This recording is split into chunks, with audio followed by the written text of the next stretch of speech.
This is episode 9 of the Growth Tigers podcast.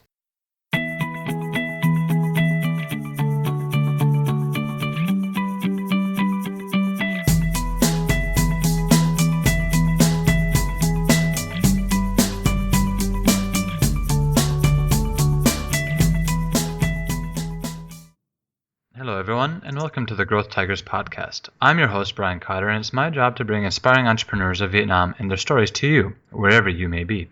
Today our guest is a longtime software developer working in the U.S. education market since 2010, and the founder of a quickly growing digital education platform that allows students to learn effectively in their very own way. Smart Education Now. Today's guest is Nguyen. Welcome to the show, Duc. Hi, Brian. Thanks for the invitation. I'm very happy to be here, and we are the entrepreneur in education technology. So we've been working with the education U.S. market for 5 years, and we want to bring what we learn and what we train, and also we want to bring the advanced technology to help education quality improvement. Right now, I'm running a team of about 15 employee developers. We are working with Arizona State University to run the project in 5 years to improve the highest quality for Vietnam. So I'm glad to bring on something good for Vietnamese education. Yep. Okay, that's fantastic. So you worked in let's go back a little bit. So you've worked in the U.S. education market for 5 years. How did you get from the Ho Chi Minh City Polytechnic University, where you got your degree, how did you get from there to the U.S. in the education market? After graduation from the Polytechnic University, so I also work for an outsourcing company. And after that, I got a scholarship to pursuing the master degree in MIT, Australia. And when I get back to Vietnam, one of U.S. investor, they want to set up a software company here in Vietnam. So they partner with me and then set up that company for financial service outsourcing with American market. So right from that point going forward, I'm starting to jump into the business development, business management. So that's build up the foundation for me to learn how to do entrepreneurship. Did you always want to be in business, or is that kind of something that you fell into?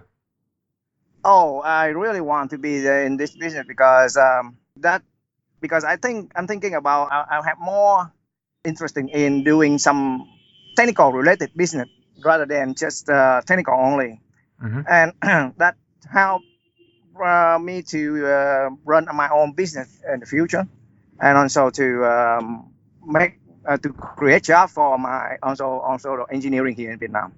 Okay. You started doing this business with your American partner on education services. When was that? When? Yeah, what year was that? Since 2010, American they change education into new standard. So the publisher they have to change the curriculum, everything, courseware and the books and content and all everything. So luckily I got a friend, they looking for a software company software team in Vietnam to implement solution for them. We set up the team and we do the software development service for them for now since 2010. Okay, and when did Smart Education Now really kind of take its own form? When you stopped doing, say, outsourcing and started building your own platform, when did that happen? Yeah, after 4 years, and we got up team now. The production is kind of the market is kind of settled down. So I believe that with our knowledge and also with our expertise learned from the project in industry as well. So we want to set out our business to do the education technology solution as well. That means not only technical solution, but we also want to bring the education partner from US to Vietnam to empower the teaching and the training here. Okay, so Smart Education Now kind of started in 2014? 2015, Brian. 2015, okay. And you have this big vision of helping your U.S. partners come to Vietnam and improving educational services here in Vietnam. And I think in a little bit we'll talk about your current product and why it's so interesting and intriguing. But what did your first product look like for Smart Education now? What was the very first thing that you had? A very first thing we have is right now the public education nowadays is one size fits all, and we see that the teacher doesn't have a proper tool to understand each student's problem and their performance to figure out what the best way to teach them, because they are very kind of busy with the administration task. So, and they don't have enough information how to identify the best way to teach different students. So everybody have come to the class and they learn the same way, take the same test, but the students are so different. Mhm. So our tool is to help the teacher know exactly which is the best way to get the student to the expected goal. Okay, that sounds like it's a quite complicated kind of activity. So you work mainly with the schools and the publishers, is that correct? Yeah, the system connect publisher to the school. Okay. If I was a school, what would be Right now, the publisher now they use our system to deliver the system. Okay. And if I was a school, what would be the first interface with your product? What would be the first thing I see or have to work with? If you are the school, you will have the learning management system that help you to manage teaching, the curriculum, and the student learning progress and the quality. So you have the whole system to manage the academy activity like teaching, practice, quality assurance, and also improving teaching quality for the student. So Okay. everything related to the academy. How do you get your data for that? Because to have all that insight, you have to have data entering the system. So how are you getting this data? Data. Okay, so the system allow the teacher and student interact every day in daily teaching and learning, right? Mhm. So the system will collect all of the learning information from the student, like example for what they want to learn, what did they know, and how they love to learn the best. I mean, what is their favorite style in learning. So combine a lot of information, also align with the curriculum and also education standard. So we will suggest what is the best topic to teach that student to get to the expected goal. Okay, and then the teacher has to prepare all the curriculum in, say, different ways, either visual or auditory or hands-on. All of that curriculum has to be kind of created in order to use it, yeah? Actually, we work with the publisher, and we do the publisher do everything, thing, handle all the kind of thing for the teacher, and the teacher just log into the system and everything like curriculum, handout, syllabus, teaching plan, everything on the system for them. So they just kind of drag and drop to create the syllabus and also to identify what problem happened to which student, and then training and assign the suitable content for that student to learn. So if I'm a teacher and I've got 20 students in my class, do I have to make 20 syllabi? Yeah, you can do that, or the system recommend you to do that. So the system help the teacher know what kind of problem the student have, and So it'll help me recommend. get most of the way there, right? It'll say you should do this, this, and this. Do you agree? And I can say edit it, or I can take it as is, right? Right, exactly. Yeah, that's it. Okay. So it really helps them facilitate the creation of individualized syllabi for each student. Right, exactly. Yeah. Going back Right. to the early days of Smart Education now, how did you get your first customer? Oh, since 2015, we decided to work to do business as a solution provider, not only technical only. So we work with one kind of the first customer in US. Now we work with them. They are the service for home tutoring provider. So we approach them through a seminar of TESOL, and I present the system to the TESOL event, and also they some partner look into that, and then they discuss and then approach me and then they cooperate with me to implement the technology for them. Okay, so that was kind of a cold approach, yeah? Yeah, that's right. You didn't know them in advance. No, I have no idea. Does your system, because learning management systems are not new. There's a lot of options out there, a lot of very established competitors. Does your specific system have an advantage over these other systems? Yes, the advantage is we connect some LMS out there. They simply just hosting a content hosting server, a hosting environment. That means a lot of people, teacher host the content and post the content, and then people share together and learn and share the content. Our technology is structure the content, and we are the data-driven LMS. That means we recommend the teacher how to teach, the best way to teach. So that means we add more intelligent feature than just the content hosting. The other thing is we connect the publisher to the school and the education. Yeah. All right. And then we build up the ecosystem for publisher, school, teacher, student, and parent. So everybody work on the same ecosystem like that. It helps the student best improve their quality. Fantastic. So, I mean that's a very complex system. Right. Yeah. So, yeah, can you system. kind of describe some of your biggest challenges, things that have cropped up over the last 2 years that are really hard for you as a company to deal with? We are basically technical engineering. So when we switch to do business, like we have to learn a lot of things in terms of business management, business development, human resources, and also financial management as well. Can you identify a specific kind of challenge in one of those areas that kind of sticks in your mind? The most important thing is how you identify which your market, the target market that's suitable for your product fit in. Okay. And identify how to approach them, how to win them, because education based on trust. We are a very young company, even though we have experience with the U.S. market, but our brand name is still a very young company. Okay. So let's dig deeper on that, because you're right. It's built on trust, and right. Your focus right now is Vietnam. So what is your target market in Vietnam? Can you share that? Yes, right now we targeting the publisher in Vietnam. The publisher.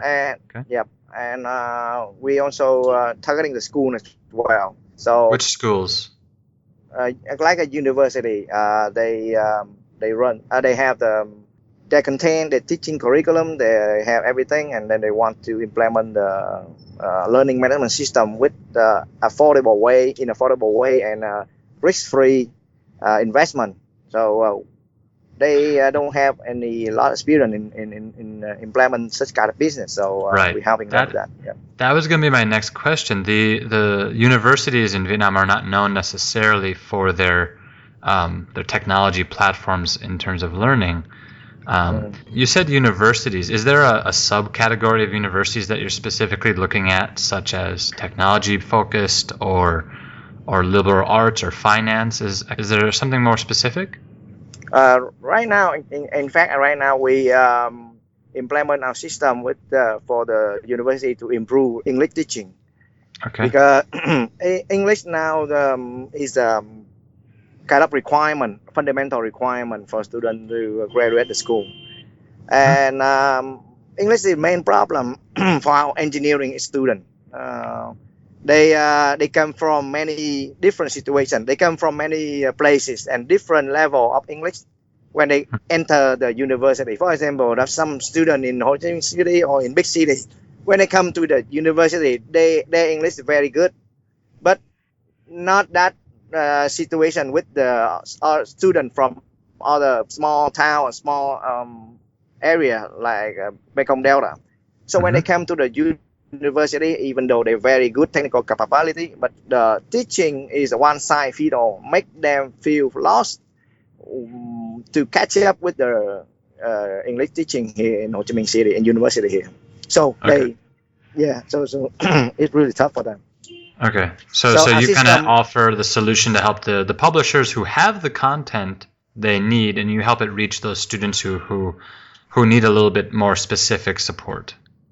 yes, that's right, and help the teacher to personalize the teaching content to fit Okay. in different student needs and capability. So help them, engage them, and motivate them, encourage them to keep improving the English skill and require Okay. qualification. So Right, so can you? and the other Uh, thing is, if our our system also help the student practice and improve by themselves at home or everywhere they can. For example, the student now they working part time, or they doing something out of the school, so they don't have time to come to the class, or they don't have money to get into the class. mhm. So the system will help them learn for by themselves, and the system also help them with help them to make the learning adaptive to their needs, and also the improvement progress. The Okay. other thing is to make the training and the teaching content affordable to them, because if we work with the publisher and we scale out to million students, right, the content and the high quality teaching content will have the better cost, more accessible to Right. low income students. Okay. So Right. can you share any specifics in how many schools or how many students you've reached so far? Yeah, right now we cooperate with Saigon Technology University, and we have the plan to. We already signed up the agreement, cooperation agreement to implement the system for 9,000 students in that university, Mm-hmm. Saigon Technology University. Yep. Yeah, the next school will be Polytechnic University. That the where I come from. So Uh-huh. yeah, we're training them and we working with them to implement the system for them. If they adopt our system, it would accessible to about 15,000 students there. Okay. And so your goal is 1 million, right? Is that the first kind of goal, to reach 1 million students? Yeah, my goal is to, with for example, with SU national wide employment, I believe that it would reach about 1 million students. Okay. Right. All right, that's fantastic. So let's shift the conversation here from the product and the company back to you as an entrepreneur, okay? Right. What inspires you to take this journey of an entrepreneur, which is so complicated and difficult? Yeah, that's a good question. Sometimes I feel very under big pressure, and kind of exhausted. But yeah, but I believe that what I'm doing here now and here will bring back some very good meaning for the future. Because I travel around the world, and it's lucky for me that I have a chance to work with many kind of advanced education environment. So Mhm. and it advanced, but it's still very cheap and very effective, cost effective, not expensive at all. So my dream is to how we can bring that kind of thing to Vietnam, or to help level up the teaching quality, but also level down the cost for the student. Okay, so next question. Do you have a mentor? Yeah, we have a mentor during the time I joined the IPP in the first phase. Yeah, and right now I don't have any mentor at all. Okay. Did you We're find still the looking for that. experience of having a mentor to be valuable? Yeah, they really very good input for our business development, because some people they have already have many experience in running a startup or running a company like we are doing, and they have a diversified point of view. So we combine together everything to fit Uh-huh. it to build up the suitable development plan. Okay. So to any listener out there who is a mentor out there, should they get in contact with you, since you have an empty spot there for a mentor? Yeah, that would be great. Okay, fantastic. Next question. I like to ask all the guests on this podcast on advice. If there's any advice that you've received, either from a thought leader or from a friend or a mentor, or even some advice that you have developed yourself during your journey that sticks with you in times where it's hard or in times where you need your motivation. Is there a particular piece of advice that you would like to share with the audience? About business development, I think startup, we have to be very careful because most of the people coming out to the market with some idea and some good technology or some techniques. But the first thing you have to evaluate the market, and you have to have a checklist to see that okay, is this good enough? Is it the right time, or is it the right way to fight for at least 2 or 3 years? You have to sacrifice many things in at least 2 or 3 years. You have to be prepared for that. That means you have to do a list of a checklist that about the market, about your product, also about yourself. Yep. Okay. So know yourself, know your product, know your market. Yeah. All right. Fantastic.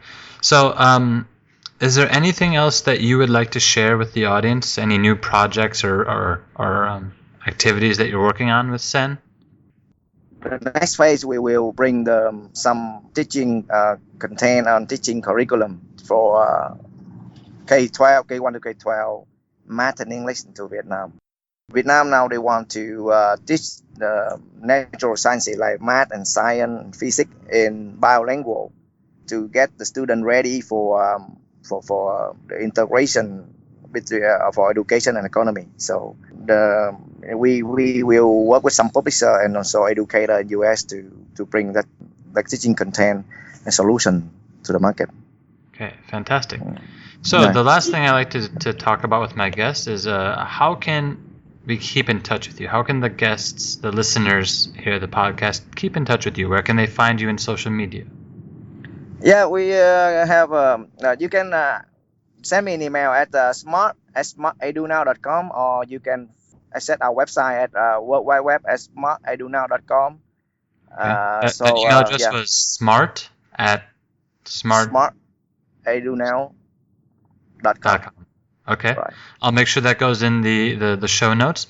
Is there a particular social media platform that you engage on, or is it just the email? Right now we use Facebook as well. So our Facebook at facebook.com /sentech, SENTETH. Okay. With S. Yep. All right. Fantastic. Thank you for all the insights, Duc, and I wish you the best of luck with all of your work with Syntech and improving the future of education in Vietnam. Thank you, Brian. Yep.